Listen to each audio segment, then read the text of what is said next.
Saudi అరేబియాలోని అబహా international ఎయిర్‌పోర్ట్‌పై డ్రోన్‌లతో, మిసైళ్లతో దాడి, విమాన సర్వీసులు రద్దు.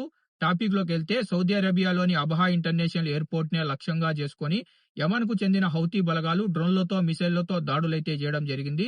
నిన్న యమన్‌లోని సనా ఇంటర్నేషనల్ ఎయిర్‌పోర్ట్‌పై సౌదీ అరేబియా దాడులు చేసిన నేపథ్యంలో ఆ దాడులకు ప్రతీకారంగా ఈ దాడులు చేసినట్టు హౌతీ బలగాలైతే ప్రకటించాయి.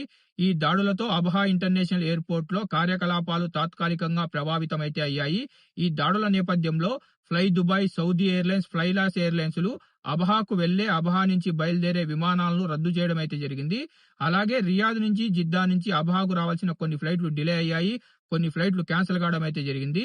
ప్రయాణికుల భద్రతను దృష్టిలో ఉంచుకొని ఈ నిర్ణయం తీసుకున్నట్టు ఎయిర్లైన్ సంస్థలైతే తెలిపాయి. పరిస్థితిని ఎప్పటికప్పుడు పర్యవేక్షిస్తున్నాము. భద్రతా పరిస్థితులు సాధారణ స్థితికి వస్తూనే విమాన సర్వీసులు తిరిగి ప్రారంభిస్తామని ఎయిర్లైన్ సంస్థలైతే వెల్లడించాయి. మీరు గనక అబహా ఇంటర్నేషనల్ ఎయిర్‌పోర్ట్ నుంచి ప్రయాణించాల్సి ఉంటే ఎయిర్‌పోర్ట్ కు బయలుదేరే ముందు తప్పనిసరిగా ఆన్‌లైన్‌లో మీ ఫ్లైట్ స్టేటస్ అయితే కనుక్కోండి. అవసరమైతే కస్టమర్ సపోర్ట్ కి కాల్ చేయండి.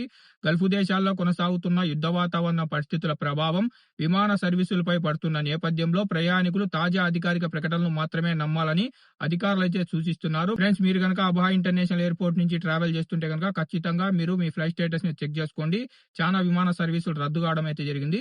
ఫ్రెండ్స్, మీకు గనక ఈ వీడియో ఇన్ఫర్మేటివ్ అనిపిస్తే వీడియోని లైక్ చేయండి. వీడియోని మర్చిపోకుండా సౌదీలో ఉన్న మన తెలుగు వాళ్ళందరికీ షేర్ చేయండి. ఇలాంటి గల్ఫ్ మరియు ట్రావెల్ అప్డేట్స్ కోసం మన గల్ఫ్ ఎక్స్పర్ట్ తెలుగు ఛానల్ ని సబ్స్క్రైబ్ చేసుకొని బెల్ బటన్ ఆల్లో పెట్టుకోండి.